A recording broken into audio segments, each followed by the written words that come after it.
Welcome to our video on constitutional, statutory, and executive bodies.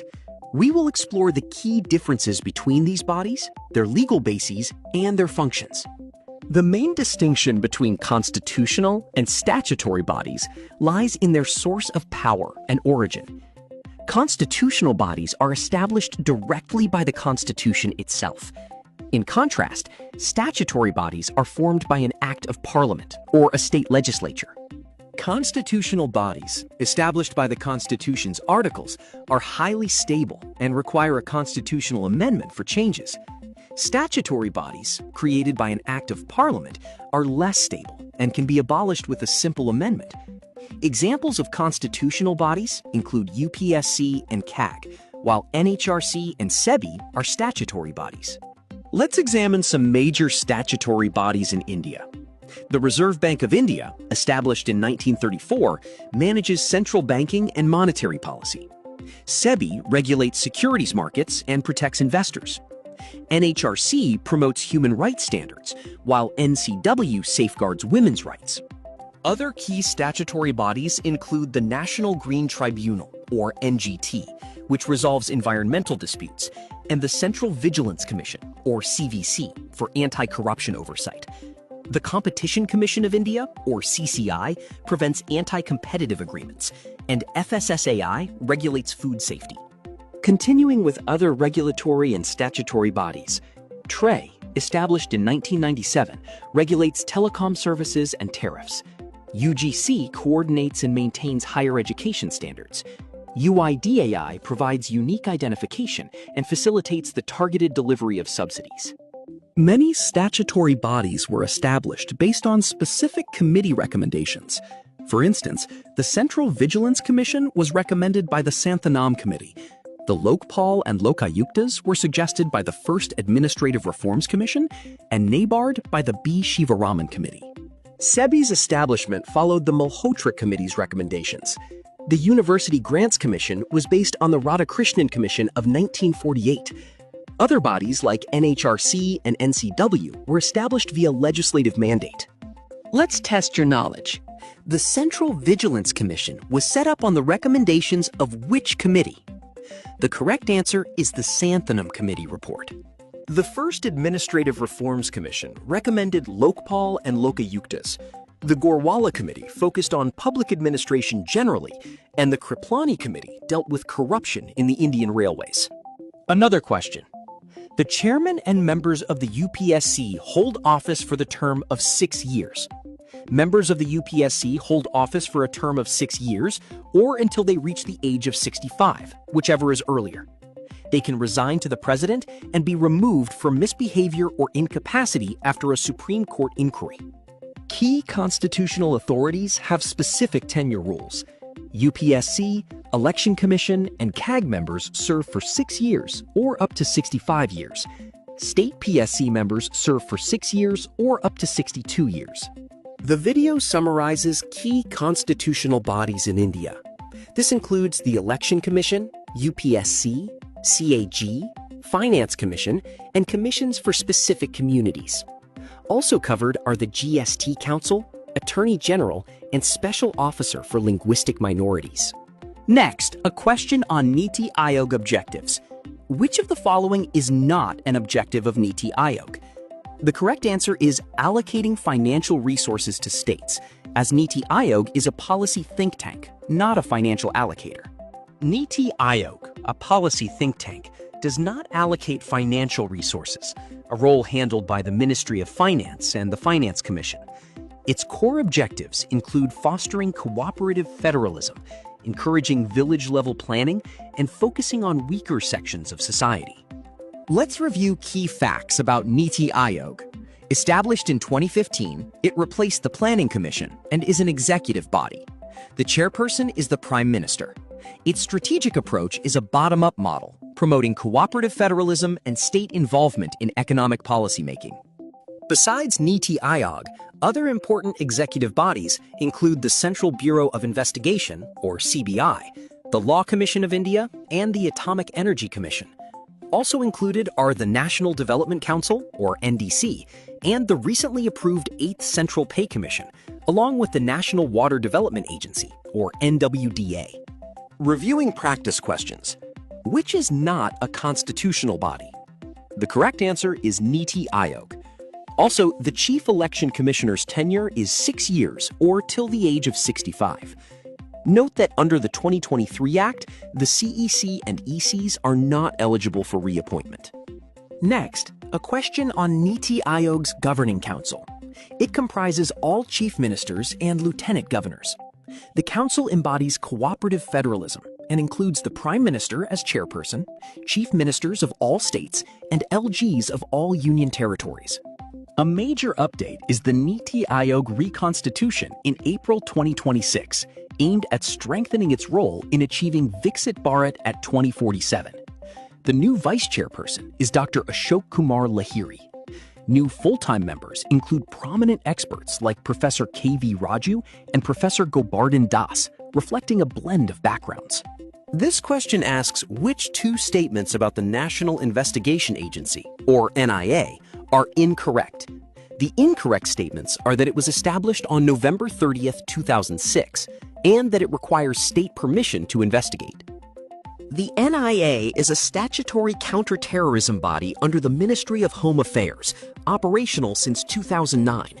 It has pan-India jurisdiction and does not require state consent to investigate terror cases.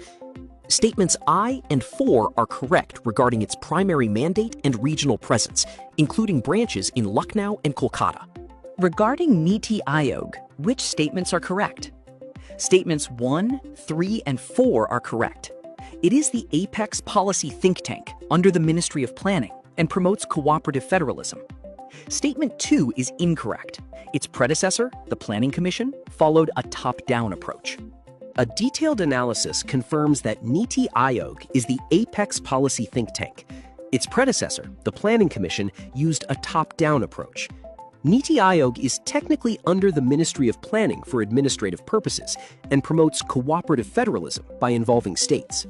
On the Election Commission of India, or ECI, the correct statements are 2 and 3.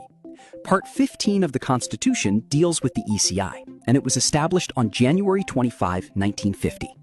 Statement 1 is incorrect, as ECI is a constitutional body, not a legal body. Statement 4 is incorrect. Article 329, not 328, bars courts from interfering in electoral matters. The ECI is a permanent constitutional body established on January 25, 1950, which is also celebrated as National Voters' Day. Its legal framework is found in Part 15 of the Constitution, Articles 324 to 329, and the 2023 Act. The ECI administers elections for the Parliament, state assemblies, President, and Vice President. Part 15 of the Constitution outlines electoral provisions. Article 324 vests superintendence of elections in the ECI. Article 327 empowers Parliament to make election laws, while Article 328 allows state legislatures to make election laws where Parliament has not legislated. Article 329 bars court interference in electoral matters. Which statements are correct regarding the Attorney General of India, or AGI? The correct statements are 3 and 4. The AGI's term of office is not fixed, and they have the right to participate in the proceedings of both houses of Parliament. The AGI office is provided under Article 76. The AGI must be qualified to be a Supreme Court judge. They are appointed by the President on the Union Cabinet's advice, serve during the President's pleasure, and are part of the Union Executive, not the judiciary. Comparing the Attorney General of India and the Advocate General of a state, the AGI is the highest law officer of the central government under Article 76, appointed by the President. The Advocate General is the highest law officer of the state government under Article 165, appointed by the Governor. Both serve during the pleasure of their appointing authority. Let's look at the common features shared by the Attorney General, or AG, and the Advocate General. Both serve as the primary legal advisors to their respective governments. Neither the AG nor the Advocate General has the right to vote in the legislative bodies they participate in. Both are typically political appointees and usually resign when the government that appointed them changes. Next, a multiple choice question. Which of the following are non-constitutional bodies in India? The non-constitutional bodies are the National Investigation Agency, the Competition Commission of India, and the Law Commission of India. A non-constitutional body is not mentioned in the Constitution. The NIA and CCI are statutory bodies created by Acts of Parliament, while the Law Commission is an executive body created by government order. Tribunals can be mixed, but NCST and CAG are constitutional bodies. Tribunals in India possess both constitutional and statutory features. Part 14A was added by the 42nd Amendment Act to provide for their establishment. Article 262 empowers the creation of interstate river water disputes tribunals. Articles 323A and 323B grant authority for administrative tribunals and tribunals for other matters, respectively. Examples of other matters include taxation, labor disputes, and land reforms. Tribunals are created through specific laws passed by Parliament or state legislatures, even when the Constitution permits their creation. Important examples include the Central Administrative Tribunal, National Green Tribunal, and Armed Forces Tribunal. The Supreme Court, in the L. Chandra Kumar case of 1997, held that tribunals are quasi-judicial bodies and are subject to judicial review by the high courts. Thus, a tribunal is both statutory and constitutional. Moving to the Election Commission of India, which statements are not correct? The incorrect statements are 2, 3, and 4. These concern the appointment date of additional commissioners and the decision-making process. Article 327 grants Parliament the power to make provisions regarding elections. The ECI became a multi-member body via the 1989 Amendment Act, and its decisions are made by majority vote, not a unanimous one. Now, let's examine the Advocate General of India. Which statements are incorrect? Statements 2 and 4 are incorrect. The AG is appointed by the governor on the state cabinet's advice, not the Chief Justice, and there is no specified age limit of 65 years. The Advocate General is the highest law officer of the state, established under Article 165. They must be qualified to be a high court judge, but there is no explicit maximum age defined in the Constitution for this post. Constitutional provisions for the Advocate General are in Articles 165, 177, and 194. They are appointed by the governor, acting on the advice of the state cabinet, and they must be qualified as a high court judge. The Advocate General's role is to advise the state government and represent it in courts. There is no maximum or minimum age for the Advocate General, and they hold office during the pleasure of the governor. Let's compare the removal procedures of key authorities. The Attorney General holds office at the pleasure of the President and can be removed without formal procedure. The state PSC chairman is appointed by the governor but removed only by the President after a Supreme Court inquiry. This slide explains the appointment and removal of constitutional officers. The Advocate General is appointed by the governor and holds office during the governor's pleasure. Members of NCSC, NCST, and NCBC are appointed by the President and may be removed on grounds like insolvency, unfitness, or misbehavior. The correct answer is B and D. The CAG is the impartial head of India's audit and account system. Its term is 6 years or until the age of 65, whichever is earlier. Statements A and C are incorrect. The Comptroller and Auditor General of India is a constitutional authority under Article 148, known as the guardian of the public purse. The CAG audits union and state finances, submits reports to the President and governors, and ensures accountability in public spending. The office enjoys security of tenure and independence. Let's review the Comptroller and Auditor General. Correct statements include the CAG being the independent head of the Indian Audit and Accounts Department, ensured by Article 148, making the CAG the guardian of the public purse. Also, the CAG holds office for 6 years, or until age 65, whichever is earlier. Our next question asks, in which part of the Indian Constitution the Union Public Service Commission, or UPSC, is mentioned? The correct answer is Part 14.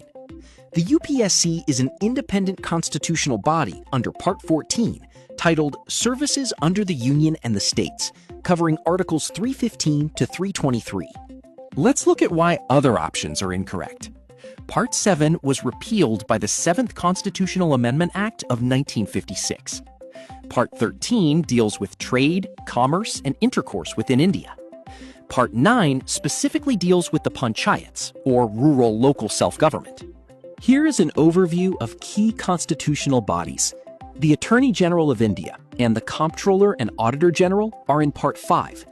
The Advocate General of the state is in Part 6. The State Finance and Election Commissions are in Part 9. Finally, the Interstate Council is in Part 11. Continuing with key constitutional provisions, the Finance Commission and GST Council fall under Part 12. The UPSC and state PSCs are in Part 14. The Election Commission of India is in Part 15. Lastly, the National Commissions for SCs, STs, and BCs are all covered in Part 16. This question asks you to consider statements about the Attorney General of India. The correct statements are 1, 2, and 3. He is appointed by and serves during the pleasure of the President, can participate in Parliament proceedings without voting rights, and must have Supreme Court judge qualifications. Statement 3 is correct. Eligibility to be the Attorney General requires qualifications equivalent to a Supreme Court judge. Statement 4 is incorrect because the Attorney General's remuneration is determined by the President, not fixed by Parliament, and Article 148 pertains to the CAG. Thank you for watching this video. Your path to success begins here.